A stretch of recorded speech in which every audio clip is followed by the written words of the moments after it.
All right, and hello everybody. I'm the Sweet Bro 27, and welcome to a review. The very first review that is going to be up on the YouTube channel. Also, happy Halloween. I hope everybody enjoyed the stream VOD that got posted today of me explaining the entire Fnaf lore just under the course of 4 hours. If you haven't watched that, please go check it out. It's kind of some ASMR-y vibes, super chill. I had a lot of fun doing that. Now is going to be my review of the Fnaf movie. So this video is going to be broken up into 3 sections. There is this starting out section, which is going to be a non-spoiler review of the film. Then I'm going to go into spoiler territory, going over everything I remember about the plot. And then at the very end, we're going to be talking about what implications we think this has for the lore. I will have timestamps here of when each of these sections start, and you can also tell what section you're in listening to the music that we have in the background. So the start here, we're obviously listening to the daycare theme, or you guys will be listening to it, and I'll be listening to it during the editing process. That means non-spoiler territory. Once you start hearing the happiest day music, that is once we are into the story recap section, and then at the very end, we'll be listening to Midnight Motorist. And that will be the lore explanation part. So again, if you don't want to be spoiled, you are safe. I will make sure it is crystal clear before we get into spoiler territory. But what did I think of the movie? Well, before even I want to talk about that, I want to get into how miserable my viewing experience was. So, as I feel sure a lot of you know, I've been having some health issues, and I haven't been able to leave the house a whole lot. I haven't been able to do a lot of anything. So I was like, I have to see this movie in theaters. I don't give a single care in the world how I feel physically. I have to go see this movie. It is too important for me to miss. So I got my girlfriend to come pick me up. She drove us to the theater, whatever. We bought our tickets like 7 hours in advance. We planned that we were going to do the 7:30 showing, whatever. Once we get there a whole half hour early so we can sit in our seats as soon as possible. That way we don't have to worry about a crowd of people rushing in. We didn't even go to the concession stand because the lines were outside of this movie theater. So we get to our seats or whatever, and it takes about 30 minutes for, after like, you know, the lights start to dim, there's a lot of commercials, a lot of trailers, a lot of people coming in. It was a very packed theater. But I noticed that there were people standing in the aisle, standing at the stairwell, just sitting in like random spots. There would be random gaps where it didn't make sense looking at it. We had a bunch of people sneak into our theater, our showing specifically. So the film got not even 2 minutes in, and we had to stop the film.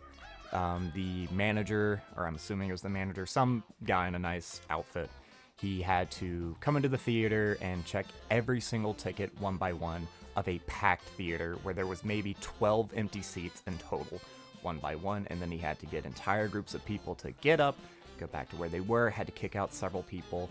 It was very, very annoying. And it's a theater. This is a hype as hell movie. So when I was watching it, or before watching it, I went into it, I wanted one of two things to happen. I either wanted the theater to be dead silent the entire time, that way everyone could just absorb the movie and have just the experience be them in the screen, you know what I mean, nobody else. Or I wanted everyone to be screaming, cheering, popping the fuck off. Like, I wanted people to go bonkers for this shit, because my inner child was going bonkers the entire time. And I would have been fine with either. During the third act, it did get very hype, and I was super happy about that. There were several moments where like people in the audience started to clap and cheer and scream. And I'll admit, I was guilty of this myself. A little bit of, not really a spoiler, but the credits, the ending credits of the film is the Living Tombstone song, the original Five Nights at Freddy's song. To which I genuinely screamed at the top of my lungs, "You gotta be kidding me." I got a lot of looks in the theater, but that was just one of many things in this movie that absolutely blew my mind. And this whole movie's a love piece, by the way. We're gonna get into that. This whole movie's a love piece. So yeah, again, like the last 30 minutes or so, it was a very enjoyable viewing experience. Before the film, like during all of the advertising, and for like the first, admittedly, like 2 acts of the film, it wasn't dead quiet, and it wasn't everyone popping off. It was just like a constant drone of hearing people talking, or in like random chatter, people making jokes. I heard the same joke of, "Come on, Fnaf, let's go spring the trap," because there were kids behind me who kicked my seat for an hour straight. And when I say kids, I mean like kids relative to me. They were like 17. Very, very annoying. Again, last 30 minutes, the experience was great from then on out. And I don't want to say that that viewing experience hindered my viewing experience. That movie was fantastic. If you can't tell, I'm recording this the next day. I went to go see it on the 27th. It is now 2:27 a.m. on the 29th because I intended to record the day after, but a lot of shit happened in my personal life. You guys understand. So, with that said, my viewing experience could have been better, but I'm not going to let that hold anything against this movie. This movie was fantastic. If you are a fan of Five Nights at Freddy's, or at any point if you were a fan, this movie will be just, it just scratches something that we've all been wanting, which makes sense because Scott Cawthon, the maker of this beautiful, beautiful, beautiful, amazing franchise, he was sitting on this script for, I believe, 7 years. He rewrote it twice, and he canceled 2 separate movie deals because whoever he like tried to sell the rights to wanted to change his story too much. So it was well worth the wait, and by all means, I'm looking right now at the IMDb page, and it only has a 5.7 ranking out of 19,358 votes. I think that is a travesty. You must go see this movie if you're a fan of Five Nights at Freddy's, or if you're even a fan of horror, because I believe it does both very well. This movie was made for the fans, so again, if you're a fan at all, even if you were only a fan of the first 3 games, I don't give a shit. If you like Five Nights at Freddy's at all, you have to go see this. You will have memories of seeing things on the internet that like you didn't remember, like these like faint things that you thought you made up yourself, or like these little like fan animations, or like these fan jokes, or like these theories, or even some hoaxes, because there is a very crucial hoax that got a pretty big reaction in my movie theater when it was recognized. It's amazing.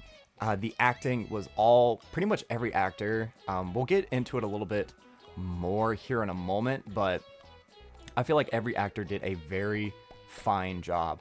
And I want to give the most credit to, there's a new character, or a new named character in this movie named Abby Schmidt, played by Piper Rubio. I think I'm pronouncing that correctly. She was the star of the show. I haven't seen her in anything else. I'm going to click on her page right now to see if she's on anything I would instantly recognize. Is this her first film appearance?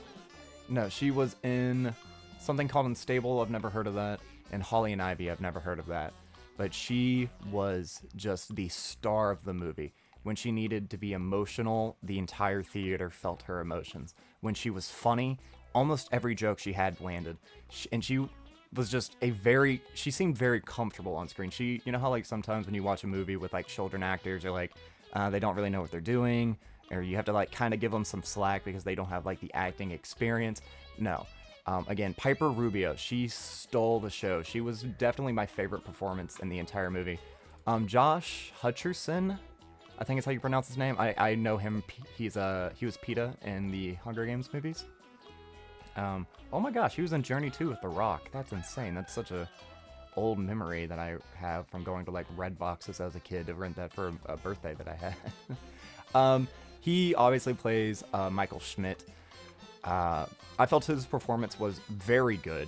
Again, like I could delve into every single actor, but for the sake of the start of this, just know that the acting, while very good across the board, I do have a couple of issues with it, which I'll get to in the spoiler section, because I feel like it will do more credence there than it will here.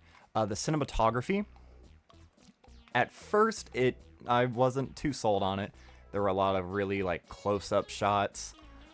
There were random shots. Like there's a scene where Matthew Lillard's character in like the first 5 minutes just awkwardly stands up goes to get a cup of coffee. There's a scene. No, there's no dialogue, no nothing. He just, and this is in the first 5 minutes, so this isn't a spoiler. He gets up, he walks to his coffee machine, he picks up his mug, pours himself some coffee, and then the scene transitions to him turning around, and then there's a shot that I actually like where he's in the foreground, and then his office is in the background, and he just kind of takes a sip. Like, that scene was good, and then, the dialogue kind of comes back in after that.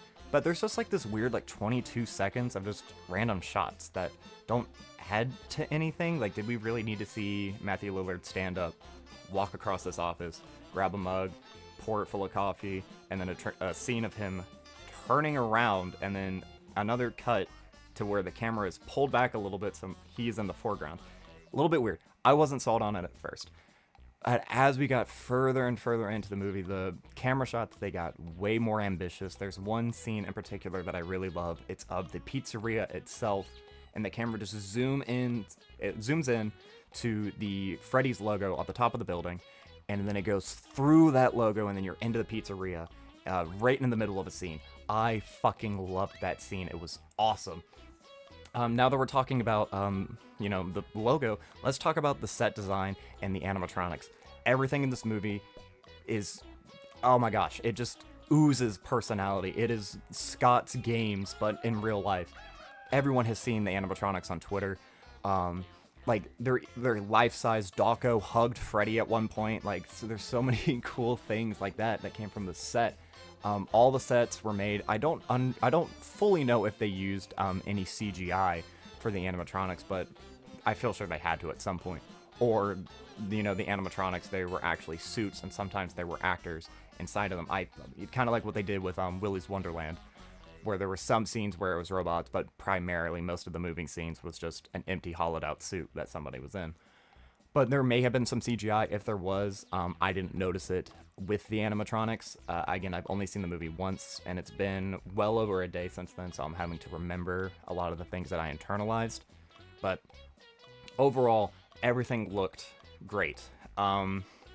Getting to the kills, this is a PG-13 movie, so there's no real graphic gore on screen. The cinematography for those scenes is very good. They're very tasteful, so that they're super gory, but you don't see the gore, if that makes sense. So if you're squeamish, don't worry. This movie will be fine for you. Again, we will get into all of that later. This is, again, it's a very fine movie if you're like a younger audience, like if you're a mom or a dad or an older brother or something, and you have a younger sibling who would like to go see this movie. I would say that this would be a good horror movie, even if they're not a fan of Five Nights at Freddy's, because it stands alone as itself. It's a fine movie, you know what I mean? But just that connection you have to FNAF elevates this to a level that I cannot express.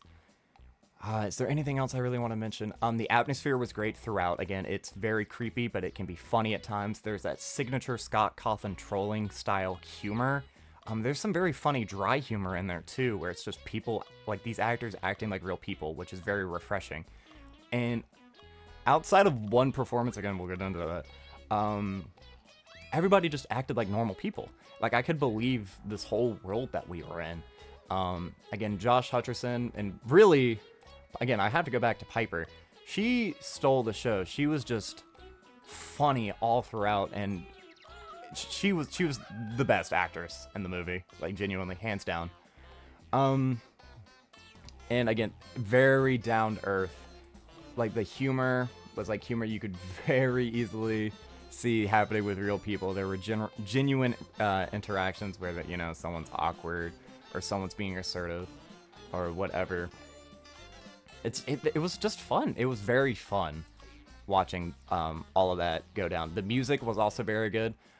They gave Freddy a canonical voice in the movie.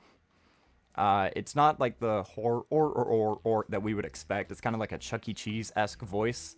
Because, you know, like, there are scenes where the animatronics just, like, sing, you know what I mean? Like, part of the soundtrack sort of thing. Which was fine. I mean, I would have expected, like, a or voice, but I understand it's, like, a kid's thing, but I don't know. It would have been fun to have that be in line. Is there anything else that I want to touch on? No, because I don't want to. Again, no spoilies. So I'm trying to think on the top of my head. Is there anything else I want to add to this non-spoiler review? Go watch it. That's the best non-spoiler thing I can say.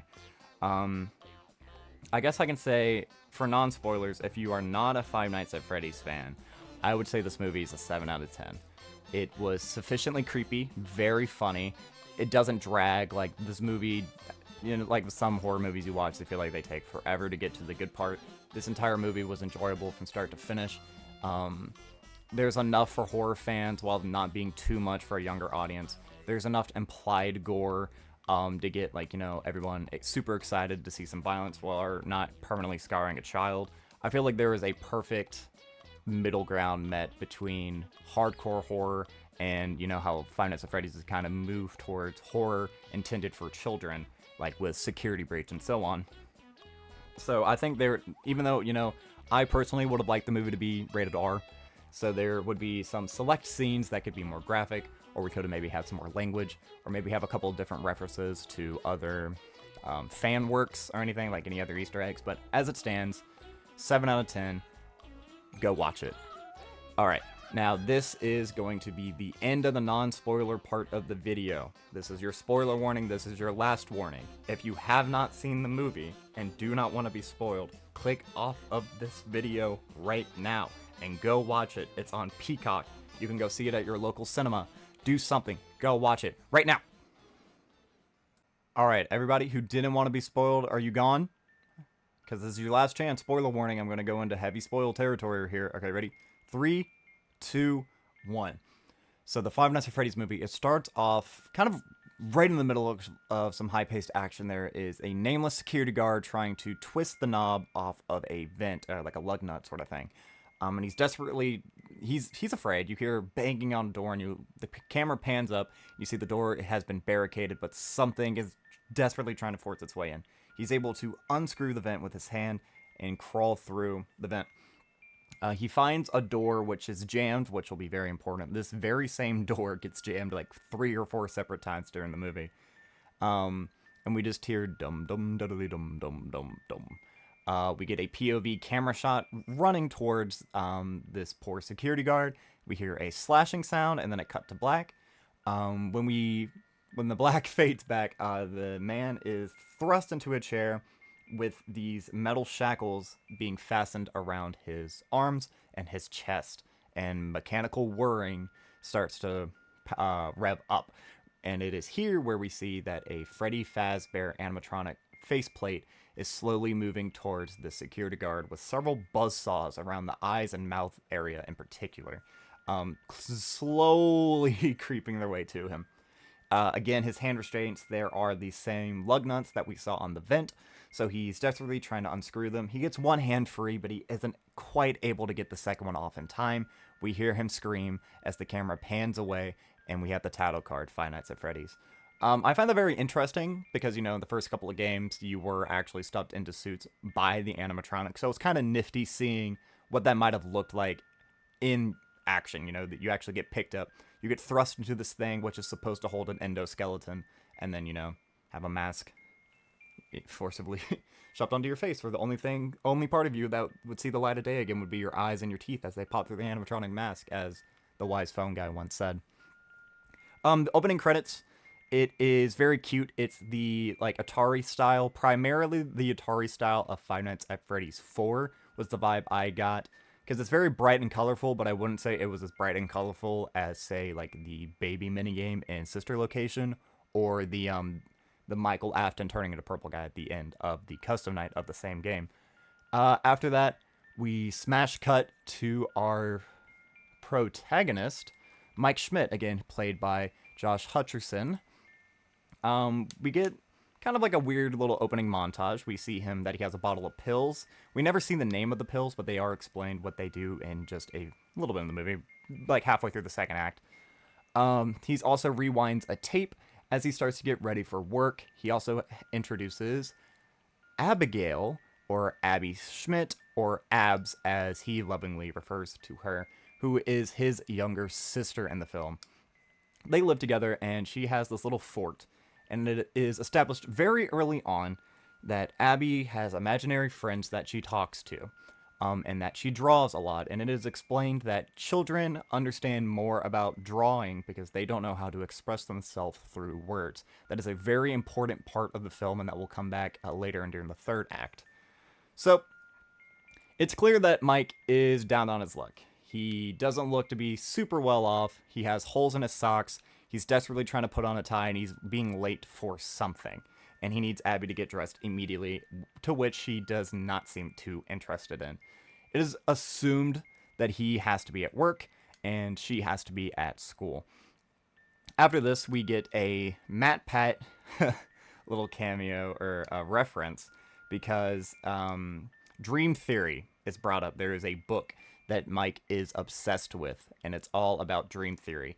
Granted, it's not the same dream theory that, was proposed by Mr. Matthew Patrick, but it's still just like this fun little idea that people in their dreams see everything. And dreams are all based off of memory. So if you can dream something, it's because you had it happen to you, or some element of it happened to you. And using the right techniques, you can remember anything that happens in a dream. Mike, he is a daytime security guard at a mall or some sort of outlet, and he's currently in line at a froyo place trying to get some yogurt, to when he then sees a child out of the corner of his eye get forcibly grabbed up by a man. Assuming that the child is being kidnapped, he runs desperately down the hallway, really far. I don't know how the dad got that far down the hallway, carrying that child, but Mike eventually catches up to them, tackles them, and then brutally beats the man in a water fountain, getting fired and presumably being... There's an implied little time gap in between that and the next time we see him, so I'm assuming he was probably detained for a period of time. The next time we see him, he is in the employment office of Matthew Lillard's character. Matthew Lillard says he can't really do a whole lot for Mike, and it is explained that Mike has trouble keeping down a job. He gets fired for being a construction worker after 2 months. He gets laid off working as a janitor after just 7 days.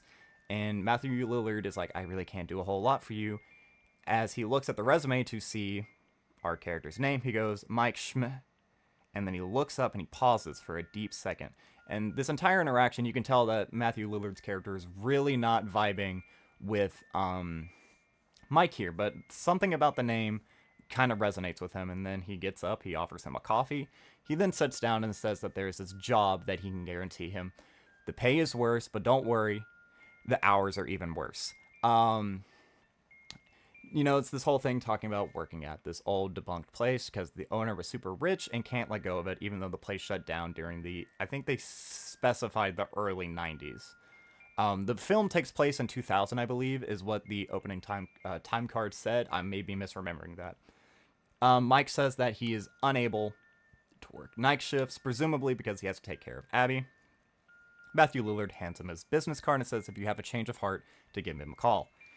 He comes home, and then that's when we meet Kat Connor Sterling's character of Max, who is a babysitter for Abby. So it is assumed that during the day, Mike would go take Abby to school, and then Max, I read the actress's name. Max would pick her up from school and then take her home, do whatever. We're shown right before he comes home from speaking with Matthew Lillard, there is a notice on the front door about getting the house reposed. So again, Mike, really down on his luck, lost his job, can't get another job because the only place that's going to hire is going to be nights, which compromises his relationship with his sister, and now his house might be foreclosed on. He goes to bed upset the next night, and he actually gets called into a meeting at the school. It's sort of an intervention of types for Abby. This is where we get introduced to Mary Stuart Madison's character, Aunt Jan, who wants custody over Abby.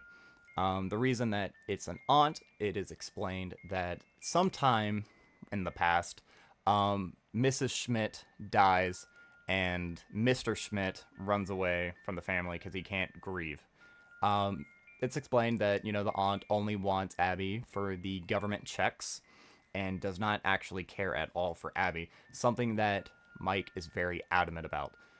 He has a talk with the teacher, and again, this scene is what really emphasizes that it's okay for young children to have these imaginary friends and to express themselves through drawings or other artistic ways because they don't know how to articulate the feelings that they're expressing.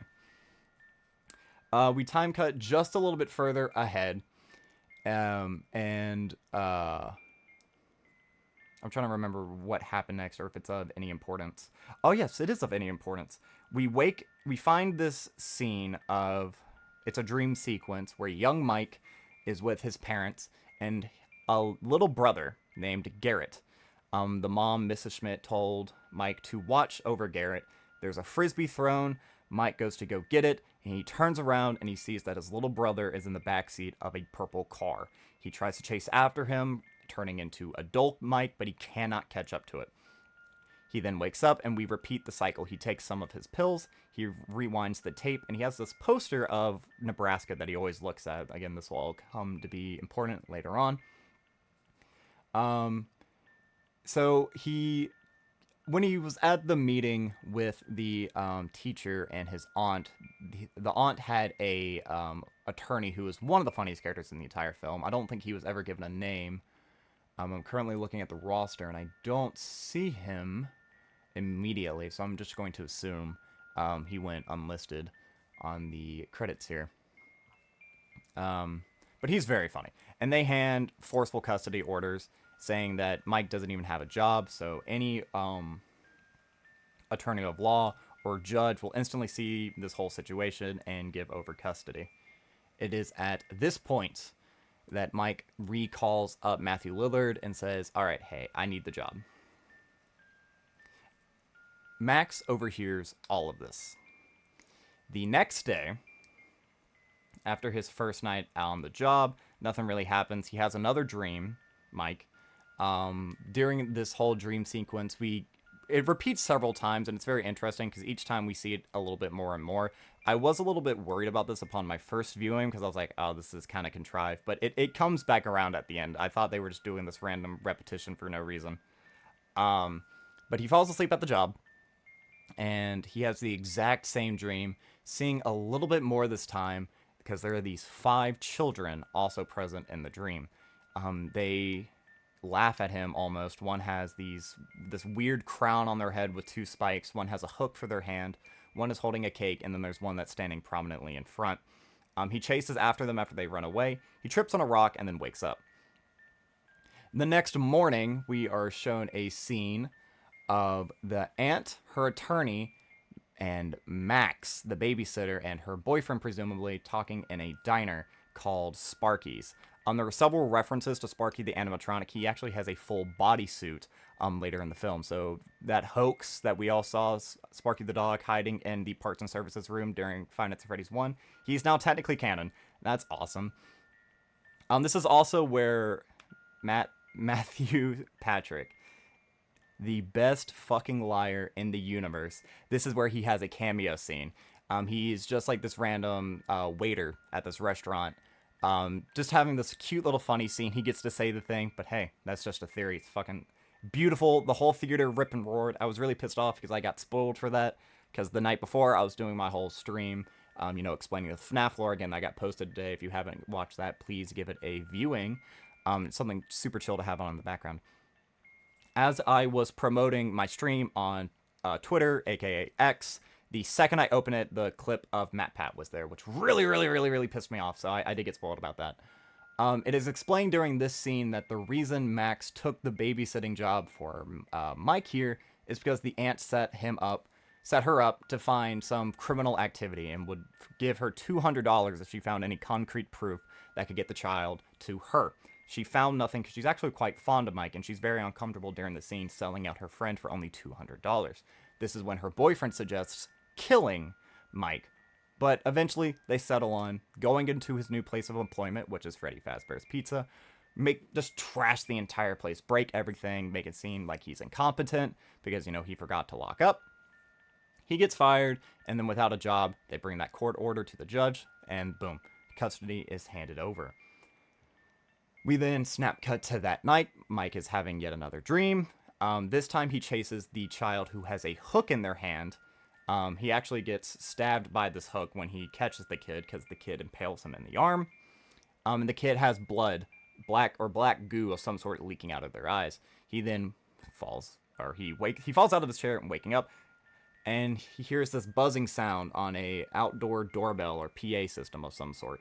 He then goes into the door where we meet Vanessa, played by Elizabeth Lai or Lale. I'm gonna go with Lale because it looks like tail. Elizabeth Lale. She plays Vanessa. A lot of lore implications because Vanessa is present. Now, this should be obvious, but this is kind of like the book universe.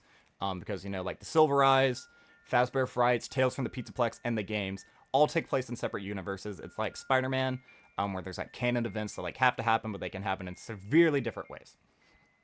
But we're introduced to Vanessa, who is a police officer whose route just so happens to be on the route with Freddy's. And she can spend several hours here with Mike. She's being very cryptic, saying, "Have you met them yet?" And she even points out the fact that Mike has the massive wound on his arm, something that he did not notice. It was kind of weird that he has a puncture wound in the exact place that he got stabbed by a hook in his dream. So she patches him up. She introduces him to the animatronics. There's a cute little scene where they all dance and then they short circuit. And then she goes behind the price counter to give him a official Five Nights at Freddy's, not Five Nights at Freddy's, Fazbear Entertainment security guard badge, which she adorns on him. It's kind of like a cute scene or whatever. They presumably spend the next several hours there together, just getting to know each other. Then Mike goes to leave for the night. This is when Max's boyfriend, who has been waiting outside stalking him for him to leave, sees that he leaves, calls Max, tell her as soon as Mike gets back home to bring Abby to school, "You need to call the guys and meet me here." He finds a way to break in, and they call over 2 other people to help break in. I'm trying to see if I can find their actors. I believe it's Joseph Polquin, I think, and Christian Stokes, who play Hank and Carl respectively. So the 3 guys all sneak into the pizzeria. They have crowbars and baseball bats and so on and so forth. And they start just running amok, breaking everything in sight. It is during this time that we see on the camera feed that Foxy has disappeared, as has Bonnie and Chica. There's this one really great scene where Carl is in the kitchen area and the refrigerator starts bouncing around. He goes to open the door to the freezer, and there's nothing in it. He then kind of gets like a sigh of relief, and we can see in a window behind him, Chica is entering the kitchen. He opens the other side, and it's Carl the Cupcake, who is the scariest fucking animatronic in this whole movie. Genuinely, he has the gnarliest kill, because Chica commands Carl to gnaw this guy's head off. Oh wait, no, that's the voice of... No, Carl didn't have any voice lines. What the heck? I don't know. That kind of looks like the actor, so I'm going to assume that is the actor who played him. We then cut over to Hank, who's played by Christian Stokes. He hears his friend dying. He runs to kind of go see what's going on, and Chica just kind of narrows her eyes at him. There's then a little bit of a humorous scene where the boyfriend is looking at the cameras, seeing the character Hank flee for no apparent reason. He hides into the supply closet where Bonnie is there waiting for him, who promptly grabs him by the head and slams him into a door several times until he stops screaming. Max's boyfriend sees all of this, and then, he eventually gets caught by Foxy because he gets stuck on the same door that the previous security guard from the cold open did. Not knowing what is taking so long, Max goes in looking after her boyfriend, where she sees a small child saying, "Follow me." They said the thing. She follows him into the part and service room where there is a stationary Freddy Fazbear animatronic. She hears the child coming from within the animatronic, so she puts a chair in front of him, reaches inside, and they do a pseudo reenactment of the Bite of 83. However, this is where I'm going to have my first big grievance with the film. This is one of the gnarliest kills in it. I would say the second gnarliest. It gets shot very tastefully. It's in shadows. But the logistics of it really bother me. And I have actually seen this clip on TikTok floating around a little bit. A lot of people are praising it, saying that, like, this scene was great. This is a beautiful reenactment. But from what we've seen from within the movie, the animatronics are a little bit bigger than human-sized. The head... So for reference, this kill, as she leans in, it is not her skull that gets crushed. She gets bitten in half from the waist above. There is no way she could have gotten bitten in half. Freddy's head is not big enough. And it's not like he bit her and then like shook her really hard like a dog would to rip her in half. No, it is just one doom. And the scene cuts to her waist falling off of the chair, hitting the ground, and then we hard cut to not scary shit. I would have liked it much more if we saw just the skull crush, like we saw in the shadows. It was just a crush, like the Bite of 83, where we just kind of see her dangling there. I know that would be very dark, but it just doesn't. I didn't feel it. You know what I mean? I saw the scene and I was like, because the scene's very obvious. You see her looking in Freddy's mouth. She gets a chair. You know she's gonna get bit. No one in that theater expected her to get bitten in half, least of all me. And I don't think the scene really deserved it. I don't think adding that helped because we didn't get to see the gore. Like, if we actually saw her get, like, chomped in half, blood and guts flew everywhere, I would maybe be singing a different tune. But I did kind of get taken out of the film of that because I was like, this is kind of cheap. We've never seen anything happen like this before. Freddy is literally not big enough to bite this girl in half. I was a little taken out of it by that.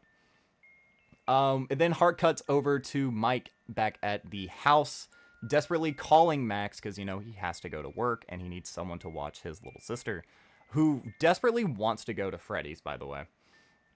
Vanessa then comes knocking on the door saying, hey, haha, you forgot to lock the door. That's criminal negligence.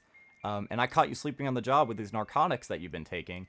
So, why shouldn't I write a police report for criminal negligence to get you fired?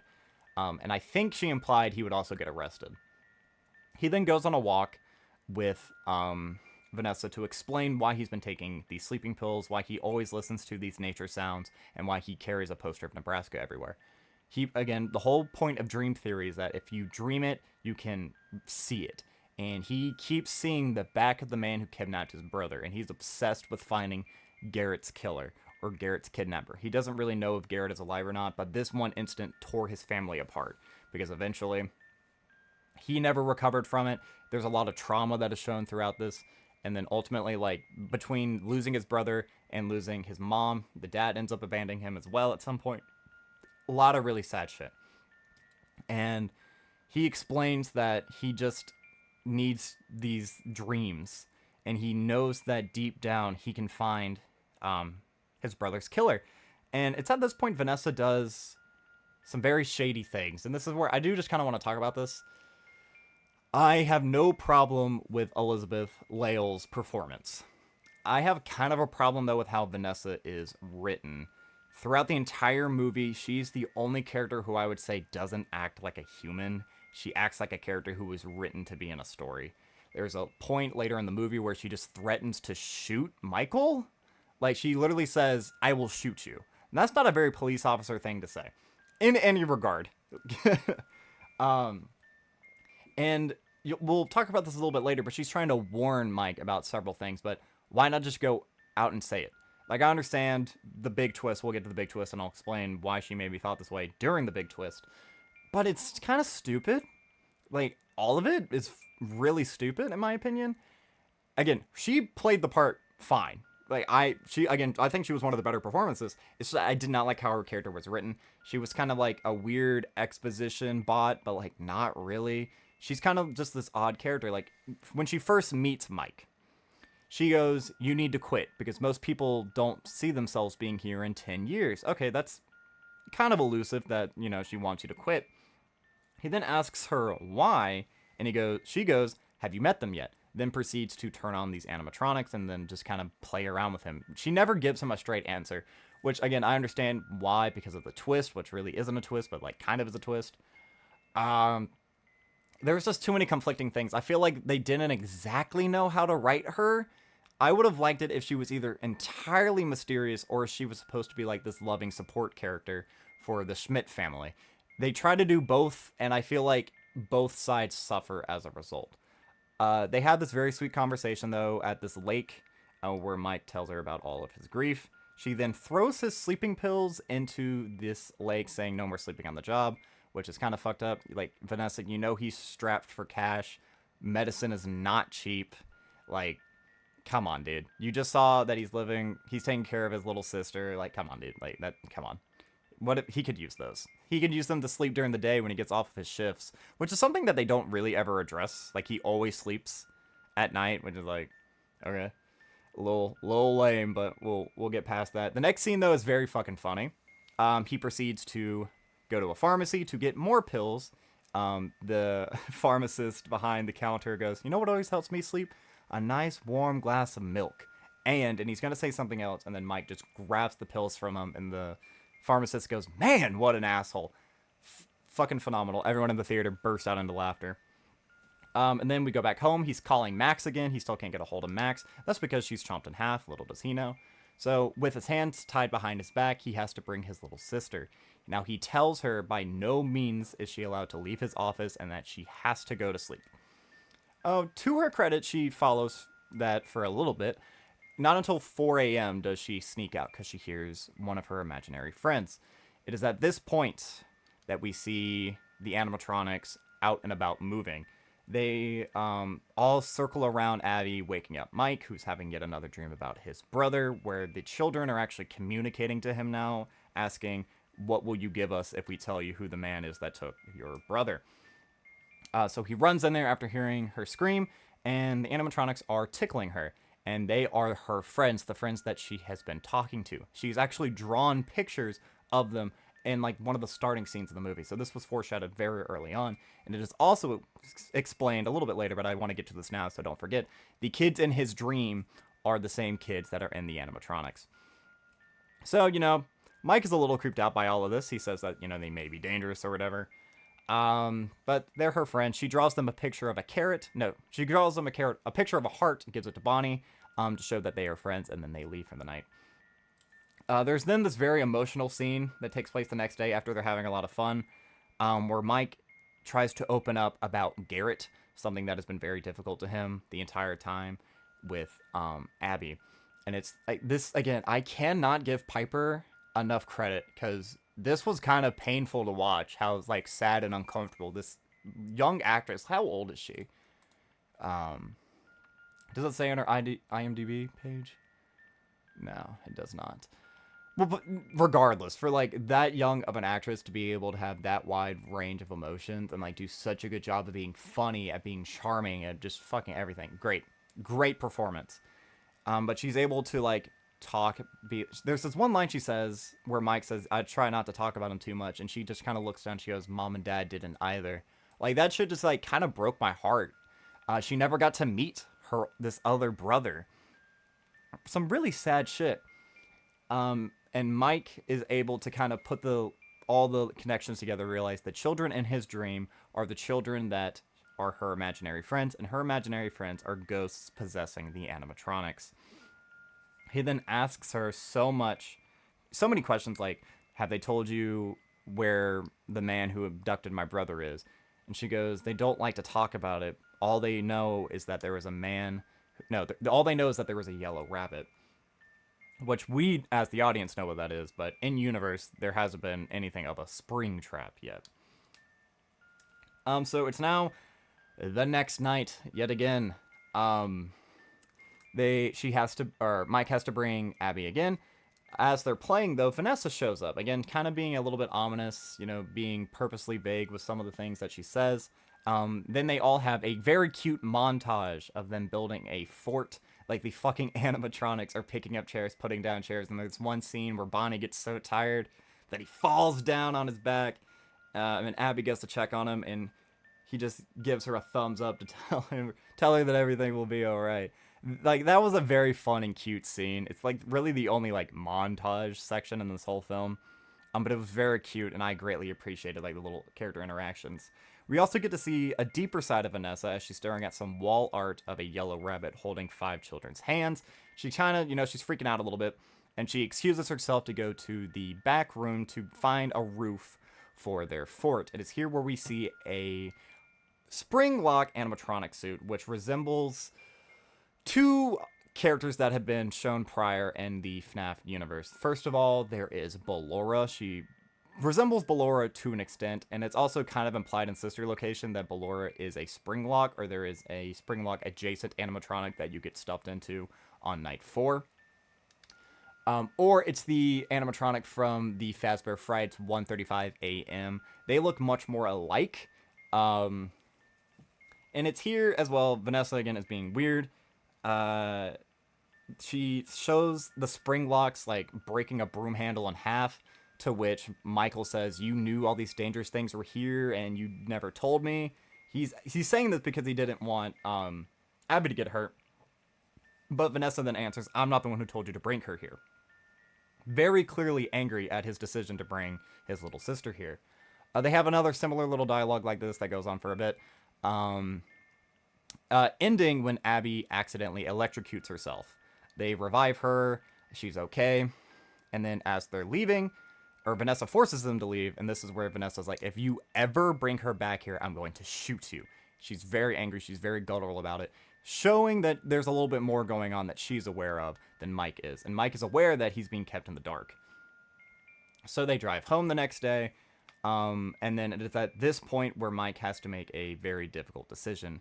Earlier in the movie, Abby found the custody turnover papers, and she confronted Mike about it, and Mike was like, hey, it's nothing. Like, don't even worry about it. It's not important. The next morning, Abby's really happy. She's ready to go to school. She's ready to go to Freddy's. This, that, and the other. Michael's even making her favorite breakfast, which is bacon.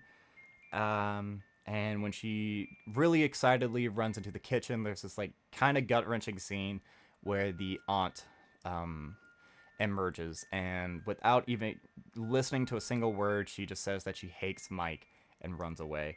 And it's really sad, and it wasn't a pleasant scene to watch. And then the aunt just says a really shitty thing that's like, she reminds me of you, and that there needs to be a serious adult conversation, so when you get back, we have to talk.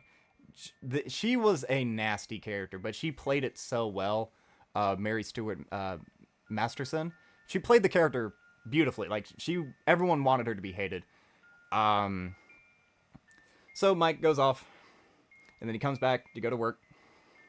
Then this night, there's something a little bit different happens.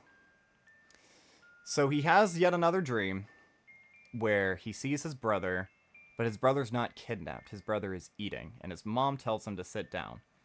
And Michael's confused, and he goes, no, this isn't my dream. And he thinks it's because, like, my dream isn't working. He hasn't been keeping up with his regiment, with the music and the similar sightings and everything.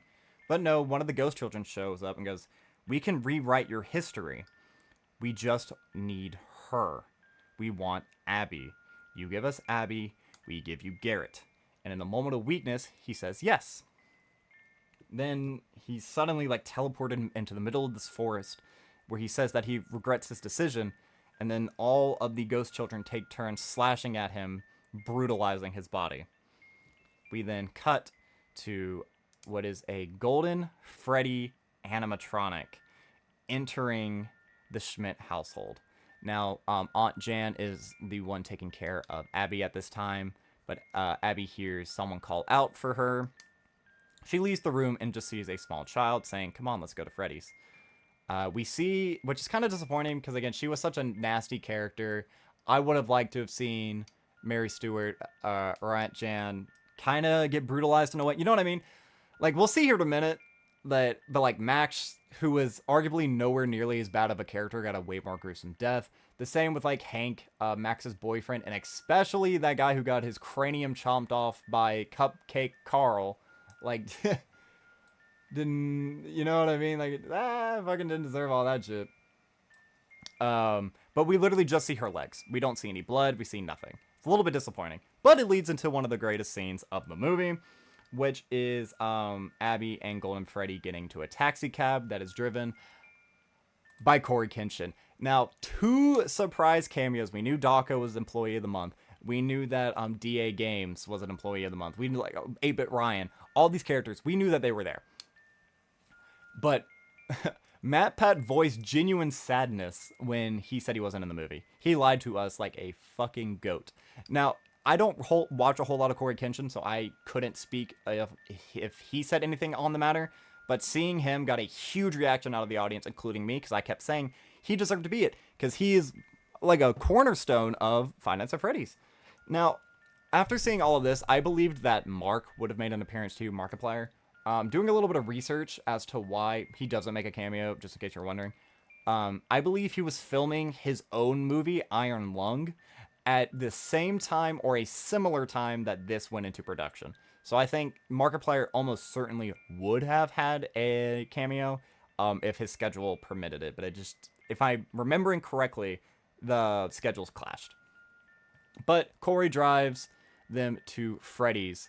And then we're kind of like smash cut to this random warehouse where Mike is being patched up by Vanessa. It is this point where Vanessa kind of breaks down and we get to see some of her more emotional human side, which is my favorite part of this character when she's not being purposely cryptic, but when she's being super human. And she talks about knowing why all of this is happening. She knows that there's a man who tricked the animatronic children and has been collecting kids for all these years, and it is her father, William Afton. So she's Vanessa Afton, which that is a whole can of worms that once we get to the lore section is going to give me a little bit of a headache. Even though it takes place in a parallel universe, again, canon events, everything kind of relates to itself in one way or another. So she didn't know about Mike's brother Garrett being one of the victims, but she actually was given his toy airplane, which is a big motif throughout the entire movie. So Mike like puts all the pieces together and he goes, I don't care about your story. I don't care about anything. My sister is in danger. I think those kids are taking her. To which he urges Vanessa to help him. Vanessa politely, or I would actually say kind of rudely declines, but says that she will help him in her own way by providing him with several tasers and an actual stun rod. She then stupidly, but like kind of badassly, gives him the keys to her fucking cop car, which is stupid illegal, I feel sure. But he's able to drive to the pizzeria where Golden Freddy led her, which was really cool to see that the Golden Freddy animatronic made an appearance. It kind of vanishes though once she gets to the pizzeria, which I thought was cool because that's like very FNAF 2 vibes, where it's like he's physical and also a ghost sort of. Upon entering the pizzeria, the animatronics are acting a little bit off, but then the music starts up and then Chica urges Abby to follow her. Then this is when Mike gets there. He actually has to break into the building. And he has to use a really creative way to get to the backstage area because Bonnie and Freddy are guarding it. So he gets a bucket of water, pours it all over the stage, and then electrocutes it, giving them both a controlled shock. Very Five Nights at Freddy's sister location. It is at this point that Chica is actually trying to force Abby into the same spring lock suit that we saw Vanessa put the broomstick into. It is at this point that Mike is able to make it to the backstage, stun Chica, and then get Abby, and they start to run. But Chica, before passing out, sends Cupcake Carl, who again is just the most like violent animatronic in this entire movie. Got by far the most brutal kill, and then he catches up to Mike and starts gnawing his fucking leg off. Like he doesn't lose his leg, but he does some serious damage to him. To which Mike uses the stun rod to get him off of him. He urges Abby to continue running though, so Abby starts running to the main entrance where Foxy intercepts her, and she has to go around and hide in the arcade, and then she actually ends up hiding in the ball pit. Very Into the Pit reference. So Mike is able to finally get himself up after being injured. He kind of like dusts himself off, and he starts running trying to find Abby. It is at this point that the big bad boss of this fucking movie, Springtrap, or I guess the Spring Bonnie suit, emerges. I have my grievances with this, but I'm just going to talk about the entire plot first, and then I will get into all of that. But he body slams. No, he kicks Mike like 20 feet. He flies into some tables and whatever. And it's like very like superhero-esque fight. It's kind of like Bane fighting Batman, is how I described it to my girlfriend in the car ride home. It's kind of the impression I was getting. But after hiding in the ball pit for a little while, Foxy figures out where Abby is. He goes to get her, and is at this point he gets shocked because Vanessa came along to save the day. She makes sure that Abby is all right, and then goes to help Mike. It is at this point that the big reveal happens where Springtrap says, "Poetic justice, isn't it? First I killed your brother, Now I'm gonna kill you. It's all about symmetry, Mike. Which was a very well and creepy delivered line. I really did like that line. It was really cool. It's at this point that Vanessa comes in. She points a gun at the Springtrap, and is like, "Hey, gotta cut that shit out, Dad." And it's like, "What?" Even though we'd already known her was the dad because I got explained earlier. He then takes off the helmet to scold his daughter, and it is revealed at this point that Matthew Lillard was William Afton. Now, we knew this a long time ago from the casting or whatever, but the movie deliberately kind of goes out of their way to make you think that he isn't William Afton, because there is a scene, obviously, at the start of the movie at the employment office where he has a different name that is currently failing me. I can't think of what it is. But he's Michael Afton. Or not Michael Afton, he's William Afton. And he scolds Vanessa, saying that she only had one job, to make sure that he didn't find out, and if he did, to kill him, where then Vanessa makes a reference to the start of the movie where she says that's two things, and then shoots her father, still in the suit, in the chest, which is kind of dumb because, it's a big, like, suit of fur and metal, and a bullet still kind of hurts him, which is a little stupid, but we can look past that. It's also at this point that William Afton reanimates Bonnie and Freddy, and they both kind of like start closing in on the good guys. Michael and then Abby, they make a plan saying that if the children understand the world through drawings because they can't express themselves through words, Abby, you have to show them what actually happened with Afton. So she starts running, grabbing pencils and crayons so she can draw something. Meanwhile, Mike gets up and he starts running down the hallway so he can reset the power because the lights are flickering. During all of this, Vanessa and Michael, or I keep saying Michael, William Afton and Vanessa get into a scuffle, actually ending up with her almost dying because she gets punctured in the upper abdomen towards the lung area.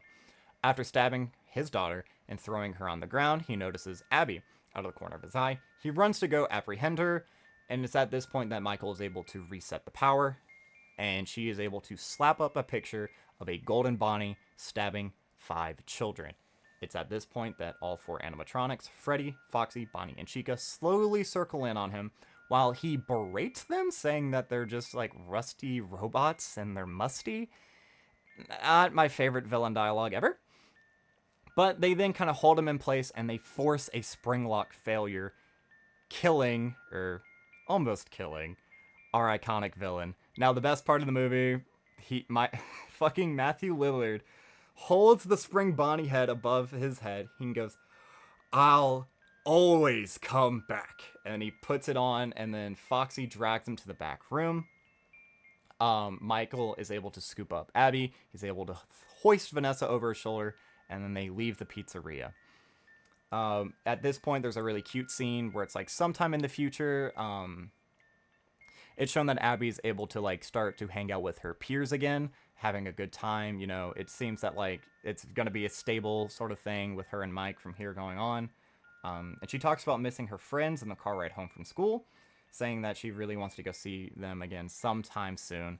She also has to pick what she wants for dinner between pizza and spaghetti. She chooses spaghetti with meatballs. Number one, that wasn't even an option. Number two, if pizza's on the table, you take pizza. Like, what the hell? But they do also make a pit stop at the hospital just to check on Vanessa, and Mike says some really sweet lines about "I'll see you on the flip side," which is a phone guy reference. And then before the movie ends, we see Springtrap just, like the classic Five Nights at Freddy's trailer, just twitching as a ghost child stares at him. He then reaches his arm out, presumably to grab and kill the child again, but it drops, and he just continues to stumble in pain as the door closes, and then the living tombstone starts to play. So that's like the whole story beats. I'm sorry if I rambled a little bit. I've been talking for 42 minutes, and I feel sure I probably missed some things, but I feel like I remembered a lot, seeing as I saw the movie over a day ago, and it is now currently 3:30 a.m. in the morning, my time, because I had to send the files over to my phone, and I'm a little bit scared because of how long this recording is. I don't know if it'll transfer. I don't know. I can maybe download editing software on my computer and do it a little bit differently than I normally would. I don't know. None of that is important. But what did I think? Well, first, I want to talk about my biggest grievance. And my biggest grievance with the entire movie is Matthew Lillard. Now, hear me out. Matthew Lillard is one of my favorite actors. Do not crucify me, please, please, please. However, However, it's not necessarily Matthew Lillard's fault at all. But you remember how I said like this movie being PG-13 was such a happy medium? Do you guys remember that animation of Vincent, purple guy, before we knew who William Afton was? We called him Vincent. And there's just that guttural, brutal scream as you hear bone snap and blood pooling everywhere. You guys know what I'm talking about? That's what we deserved, but instead, Matthew Lillard, during a spring trap, or the spring lock malfunction, just goes, oh.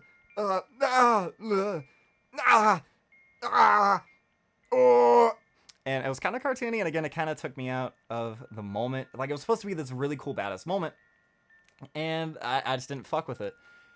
And I was kind of like that with a lot of the gore. Like, again, like, we get to see Max get chomped in half, although it's in silhouette, which I was fine with, but why did she get chopped in half? It should have been her skull smushing and her dangling there. That would have been way more haunting. Same with this. Like, we didn't necessarily have to see a lot of blood because, you know, you could hide all of his internal organs leaking out and, like, the blood pooling or whatever by just having that be covered up by the animatronic fursuit.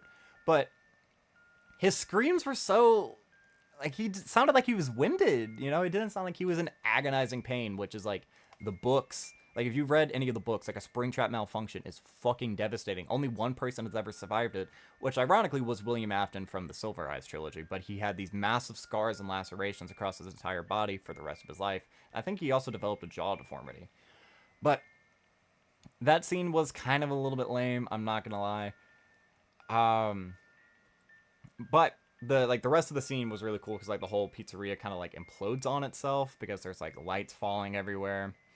I don't think the building, like, actually gets destroyed, but I think, like, there's rubble that's, like, preventing you from getting to the animatronics now. It's kind of like the vibe they were going for. There's also, like, a reference to the comics where Foxy is dragging Springtrap away, which I think also happens in the Silver Eyes. It may be the fourth closet that happens, and I don't remember off the top of my head. But overall, man, like, I know I said at the start, it's a 7 out of 10 if you are a newbie. But if you are a fan of Five Nights at Freddy's and you watch this movie and you don't smile, you're wrong. This is a 10. It's a 9.7 out of 10. Just docking those couple of points because of the spring lock malfunction. But again, I understand why they did it. I can't hold that against the film. I do have to think a little bit, like, is this like rose tinted glasses, or am I being true with myself, or is there rose tinted glasses because I've been waiting, 9 years for this fucking movie, and I don't think so. Like, really, my only grievances, like, my only true grievances is that the first act of the movie is a little slow. The gore could have been a lot better in certain instances, which is, like, really weird because there's one really gory death. It's the guy who got his brain gnawed on by Carl the Cupcake. That cadaver that they used was fucked up. Like, it was brutalized. That was the most violent kill in this movie. Like, why the hell couldn't that been, like, couldn't we use that, like, that budget, or, like, if they're only allowed one really gory moment, why would they use it on a guy getting his head gnawed by Carl the Cupcake and not the girl who gets chomped by Freddy, or the spring lock malfunction? I think that was a miss. It was a miss, and it's very disappointing in my opinion. But all of that, I can look past it. There were several running jokes throughout the movie, which I thought were very funny. The "that's two things" line is such a sweet little genuine sarcastic jab that I loved Vanessa using it during the end of the movie. Balloon Boy actually got the most amount of jump scares in the film. There are 3 Balloon Boy jump scares. He's hiding in a locker during one scene, a supply closet in another, and there's a mid-credit scene where Corey Kenshin actually gets scared by it. All of them perfectly done. It reminded me so much of Mapbot from Security Breach, which it was like the only time anybody ever got jump scared because nobody really even thought about it. Excuse me, I always get hiccups and, like, stuff when I'm recording, and I feel really bad about it. But yeah, overall, like, I loved the plot.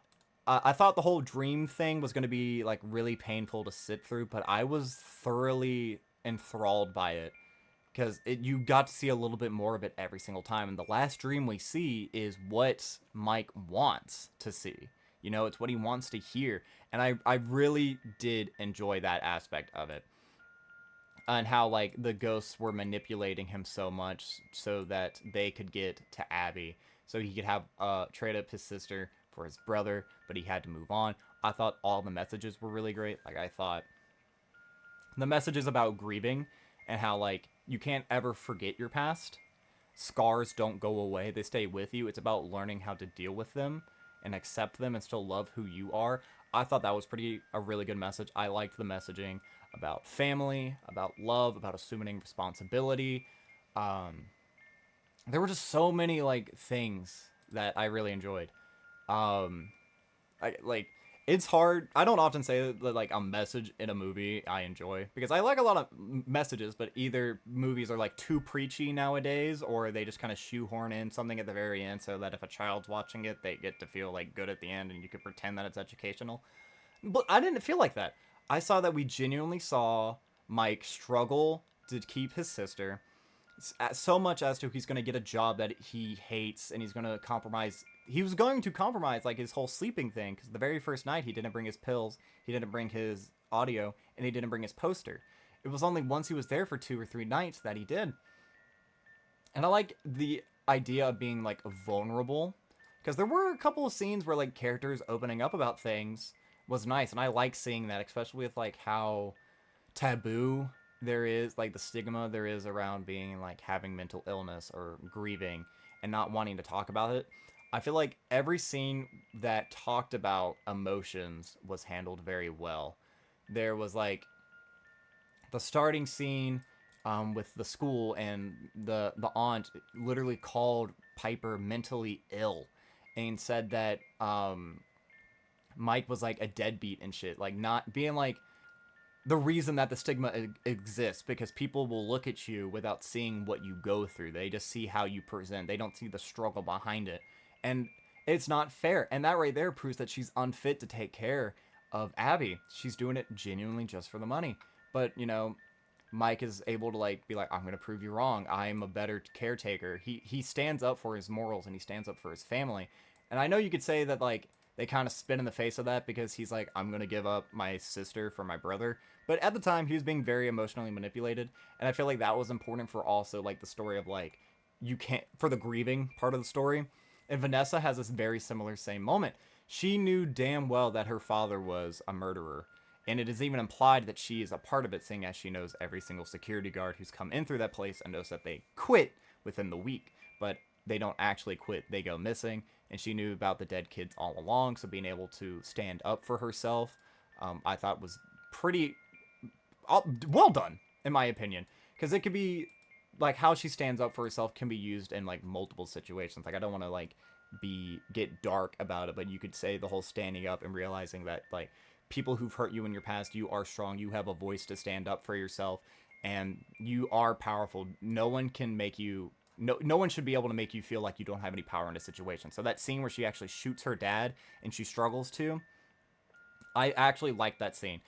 My grievances aside that, you know, Matthew Lillard got shot and got hurt and whatever, even though it's a big metal suit with fur and everything, it's a little silly, but I thought that was very well done because it shows like the struggle because again, scars don't go away. You have to learn to deal with them. And in that moment, she was forced to cope with years and years of having to keep the secret, watching people just walk into this place destined to die. And I liked Abby's role too, because she had to learn like all these different lessons. Like she had to like learn to like really appreciate her brother and what he was sacrificing for her, because she was this child, like she didn't like to eat, she didn't like to hang out with him.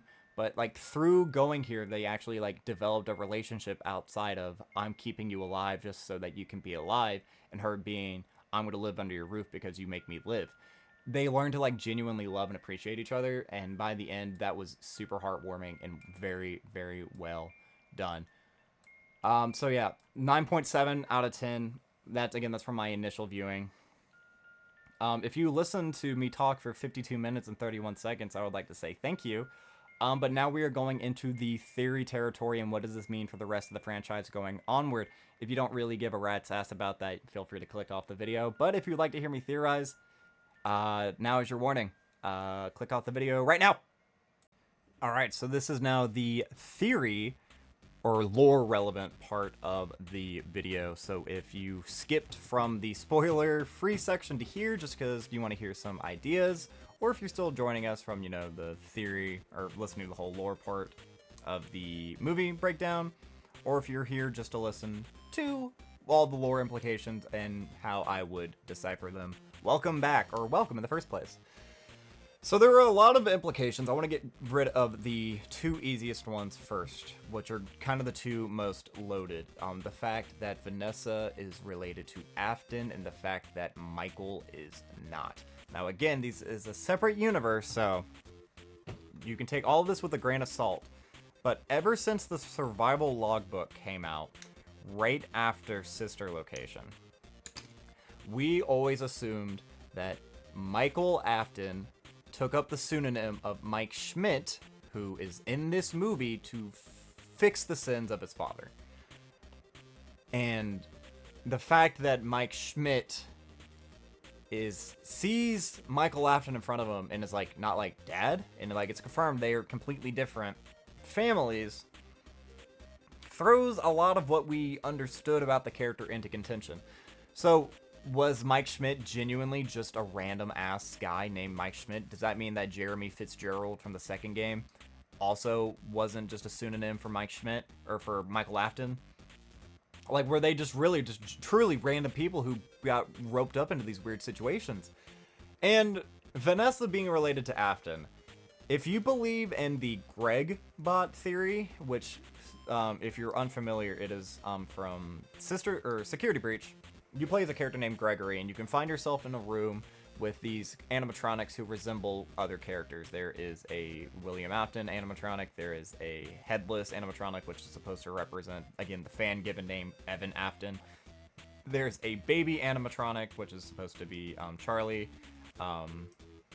Afton's daughter. One for Ballora to represent the wife, and so on and so forth. So there is a prominent theory that Afton recreated his daughter to be Vanessa, or took Vanessa as a child and kind of like morphed her through Glitch Trap, kind of like solidified it at the end. Like she's an reincarnation of his daughter, essentially. And Gregory, or Gregbot, was a reincarnation of his lost son who got killed in the Bite of 83. I know that's a mouthful, but I know this is a parallel universe. Like, we're getting new named characters. Like, we now have an Abby Schmidt. We were never privy to an Abby Schmidt. There was a Garrett Schmidt, which is technically follows out the same, because, in FNAF 4, there is the older brother, a younger brother, and a little sister. I don't really think you can draw a parallel to that. And, see, this just throws, like, so many things into contention now. Because is the crying child even related to Afton? You know what I mean? Because we made so many assumptions that, like, oh yeah, Michael and Mike, they have to be the same. Because he's always Michael Afton. He's never Mike Afton. But it's always been Mike Schmidt. And we just assumed that they were one and the same. But this throws that whole thing into contention. And if that is the case that we're going with, I feel like that also just kind of confirms that Gregory's the mimic. Which is a lot. I know I'm just kind of jumping around over. I need to dial back a little bit and show, like, how does the movie connect with the game lore. So we can now make at least one implication, is that Vanessa is intended to be part of Patient 39 in some way. I'm of the belief that there are two patients. There's, like, the idea that Gregory is the silent one who acts all creepy, while, Vanny/Vanessa is the one who has more positive responses from their shrinks. So, whether you believe that she was, like, coerced, that's such a hard word to say, or whatever, I feel like that does confirm that, like, at some point, Vanessa, before turning into Vanny, had some sort of an attachment to Afton. Whether that be, like, through actual, like, lineage, I doubt. I'm, like, of the belief that, like, he kidnapped her, and then she just had a very unfortunate, twisted part of fate, and became the tester, and got possessed by Glitch Trap. That's just a theory. A sweet breath theory. Subscribe. And then, like, other implications with the lore is that, like, the children were being controlled by Afton because Afton understood that drawings could control their minds. So does that mean that all along the animatronics have been, while yes they are possessed, have they been being controlled by somebody else, an outside force, this entire time? So where does Remnant fit into all of this as well? Because we see that like Afton doesn't die at the end of the film. He's wiggling out and about, just kind of like what we'd expect. Because he always comes back. Again, he said the iconic line, "Everybody pop the fuck off." But like, where does Remnant fit into all of this? And why was he a child murderer in this timeline? Like, we don't even have like any implications. Was he just a murderer for the sake of being a murderer? Because if that's the case, that kind of detracts from a lot of things. And I know during like the post-credit scene, the puppet spells "Come find me," which I mean that, we're gonna get a sequel to this because this movie, from how I understand it, the 5.7 rating on IMDb is fucking ridiculous in my opinion. I think people are being way too harsh in this film, which is fucking bullshit. It was awesome, beginning to end. My tiny grievances aside, I fucking love this movie. But it doesn't really clarify a lot of things, which I understand because, again, it was made for hardcore fans who were watching this on YouTube and growing up with it on YouTube.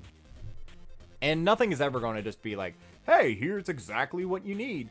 Like, the FNAF lore, while it's pretty straightforward, there are, like, unimportant details that, like, we always strive over. Like, we know who the child murderer was since Sister Location. Whatever. Was it ever really important who it was, as long as we just knew it was a purple guy? You know what I mean? Like, there's stuff like that. Like, there's unimportant details that kind of get sprinkled in and are always, like, treated as big reveals. Whatever. But the thing that's stringing me up is really Michael Afton and Mike Schmidt not being one and the same. So what was Michael doing all that time with his father? And I may be reading way too much into this. It could just be like, again, it's a parallel universe. Things aren't supposed to connect this way, but every single other point connects. Like, that's where all the names come from. The names come from the novels. The Stitch Wraith is just Springtrap in the book universe. There's a different version of the Mimic in the Tales from the Pizzaplex stories than the one that we saw in the Ruin DLC. So what do I have to gather from all of this? I mean, again, the puppet is going to show up because they had the Easter egg at the very end of the credits. I believe it says, "Come find me." While we were leaving the theater, again, it was very loud. I only heard NDME. And I saw somewhere on Twitter, someone said that it said, "Come find me," which I was like, okay, I can get that because I heard NDME at the very end because, again, it was very loud and I wasn't like actively listening to it. I was getting up and gathering my things.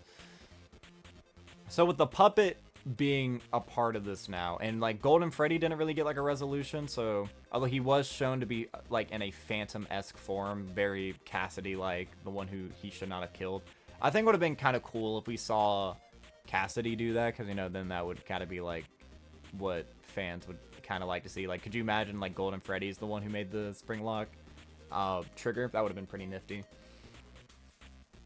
But there's just not a lot of answers in this film, which is fine. Because I feel like it would be too convoluted, especially, again, if you are a new viewer, like, if this movie solved all of the past 9 years of lore.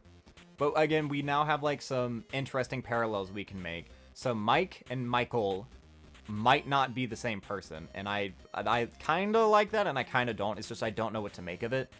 The fact that Vanessa and Afton are related in lore, and of this one, means that there had to have been some parallel prior to Glitch Trap in my mind, because, you know, like, Vanessa, like, talks about how, like, Glitch Trap kind of, like, gets into her head a little bit afterwards, but she talks about her dad, Bill, and people use Bill as, like, a pseudonym for William. I don't really know why, but it's, like, it's a thing. So I feel like that, like, shows a little bit more. I'm trying to, like, really think if there's any other characters, really anything else that's lore relevant. I mean, the fact that the brother was killed but didn't show up as a ghost animatronic, does that mean he'll show up in, again, a future sequel as a different character? Will we follow Jeremy? If there is a sequel film? Because there's going to be a sequel film. There's no way. It may be another long time, but There's no. Like, I think, isn't even, like, fucking Willy's Wonderland supposed to get a sequel, even though they killed all the animatronics in that movie? I think I saw that somewhere. But a lot of things have to be brought up. And I also kind of find it fascinating, the fact that kids can see, or that Abby can see the dead. We have never really had characters see dead children in the lore. I understand Afton saw the crying children, the children he murdered during the minigame. I do understand that. Or some version of it. He may not have seen them, but like that's the way the 8-bit portrayed it, is that he was being chased around by this crying child. And I know that in UCN, you can see like the hallucinations of the one you shouldn't have killed in the vents or on certain death screens, but that's William Afton in hell. Like, that's not in the real world. Has there been an instance outside of those where you, like, see a ghost? I mean, I guess the phantoms, but those are more hallucinations than ghosts. So I thought that was really interesting. And the fact that Mike can see ghosts as well in his dreams, that kind of also sparks something in my brain, because that doesn't happen in the lore. Or at least in the games it hasn't. And from what I remember, it doesn't really happen in any of the books. I'm thinking right now from all of the Fazbear Frights, if they're ever like a ghost. Like a straight up ghost, not a projection of agony where someone is being followed around. Also, agony. Let's talk about that. There's a lot of agony being thrown around in this movie, and I feel like that's why the Schmidts are so important. Because Michael, I guess I need to just only refer to him as Mike, because he is Mike Schmidt. He is not Michael Afton. But Mike Schmidt, think about it, like, he lost his brother at a young age. He was never really able to move on. And agony is a key component in making Remnant, because Remnant is metal plus powerful human emotions. When you mix them together, you have the equation for life. But it's like how, like, Springtrap, he's caused so much agony, that's why he's able to live forever. But I also feel like that could be a reason why so many bad things happen to the Schmidt family, like the loss of the brother, then like the mother dying, the father leaving, him almost having his house evicted, him almost losing custody over his sister, constantly losing jobs and not be able to be like a stable figure. I feel like agony has a big part to play in that, because if you've read any of the Fazbear Fright stories, even characters who like don't deserve like really bad fates often do get really bad fates, just because they are surrounded by these strong negative emotions. And I feel like that plays like a really like crucial part throughout this. So that was kind of interesting to see. I might be reading too much into that, but I'm wanting to like really get to like the Remnant part of this, because we don't see Puppet, even though Puppet's implied because of the end credits. Someone told me that there was a cameo of the Puppet mask. I did not see it when I was watching it, and I feel like I caught a lot of the Easter eggs. Like I saw Sparky, I saw what seemed to be a golden or a Shadow Freddy endo suit during the spring locking scene. Like a lot of the references, like there was even some camera shots. Like there's a camera shot of Chica's beak panning up, and then it's Bonnie looking at the camera from like the FNAF 3 trailer. Like I feel like I picked up on a lot of things, and I did not see a puppet mask anywhere. So if it is in the film, please correct me down in the comments below. But obviously, you know, Puppet's here with Remnant. Who was the puppet? Was like the puppet going to be Garrett? Because that would be like following the original theory of like Dream Theory, that the crying child turned into the puppet. And again, with Dream Theory being so prominent, I know they took it in a completely different direction, and rather everything being a dream of a dying child, they took it as when you dream, you remember everything and you can kind of see everything. Which, like, I guess like there is like some sort of basis off of that. But, like, they harbored on it so much. Like, there were so many references to Dream Theory. Like, a lot of references. Like, even in scenes you wouldn't expect it, there's a book that says Dream Theory that shows up in, like, several different scenes. And they bring it out in, like, one of the earliest scenes of the film. Like, a co-worker of Mike references it. There's also... I saw this, but I don't think this is actually what it is. But in William Afton's office, when he's at the employment department, there is a box in his office on the top right shelf that seemingly has 2 locks. Now, granted, it's only in like that one tiny scene. I think you can see it in the trailer. I have to like relook at it. But there were a lot of references to FNAF 4. Because, you know, like the whole nightmare thing, dreaming and everything. I know like the nightmare, or I believe the nightmare animatronics to be real because of illusion discs and shit. But there was like nightmare motifs, there were dream motifs. There was like, I mean, there was a fucking bite. There was a lot of agony. Everything took place at Freddy's, like on the dance floor sort of thing. We get to see Afton, and like you see Afton in FNAF 4. So I feel like there were a lot of references to FNAF 4 for a reason. Because outside of Vanessa, what is brought up or talked about that was brought up after Five Nights at Freddy's 4? I can't remember anything. I mean, yeah, there's the Ballora animatronic, the animatronic that resembles Ballora. But, like, timeline-wise, it's too early for Fazbear Fright, so, like, we can't really have anything that came out of that game. So, I don't know. It's interesting. It's interesting. I would love to know what you guys think about it, but I'm just kind of spitballing some of the ideas that are flowing through my head. But I guess the final way around it is that, but my main takeaway is that, like, these characters who we thought had relations make completely differ. Like, Vanessa may truly actually be Afton's daughter, and Afton could have had 2 girls, for all we know. He could have had 2 boys and 2 girls. That could be, like, the Ballora stand-in. Like, we've always assumed that Ballora was supposed to be the wife, because she talks about being a mother and singing in empty halls. What if that's, like, just supposed to be, like, an older sister stand-in, and Vanessa was always related to Afton in one way or another? Or what if Mike and Michael actually weren't the same, and we've made all these assumptions all this time because Mike Schmidt in the survival logbook knows about the nightmare animatronics because he is able to perfectly draw Fredbear.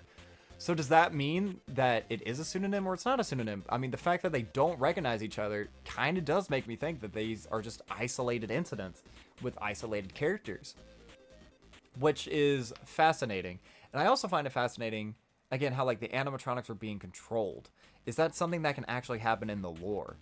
Like, I know it's always been like a little dodgy, like, oh yeah, they think you're an endoskeleton. Like, we always never bought that, and we thought they wanted to kill you in the first game because they were haunted. What if it is something similar to this, where you're being set up, whoever hired you sent you there to die, and you were never supposed to make it through the end of your week. You were never supposed to get fired. You were supposed to die by whoever hired you. I feel like that's credible, and that could be entirely possible. And that, you know, Mike Schmidt was hired to die, made it through 7 days, and got fired. That's possible. Same with Jeremy. They don't have to be Michael Afton righting the wrongs of his father and then getting fired because of his odor because he's a rotten corpse. These could have just been purely isolated incidents of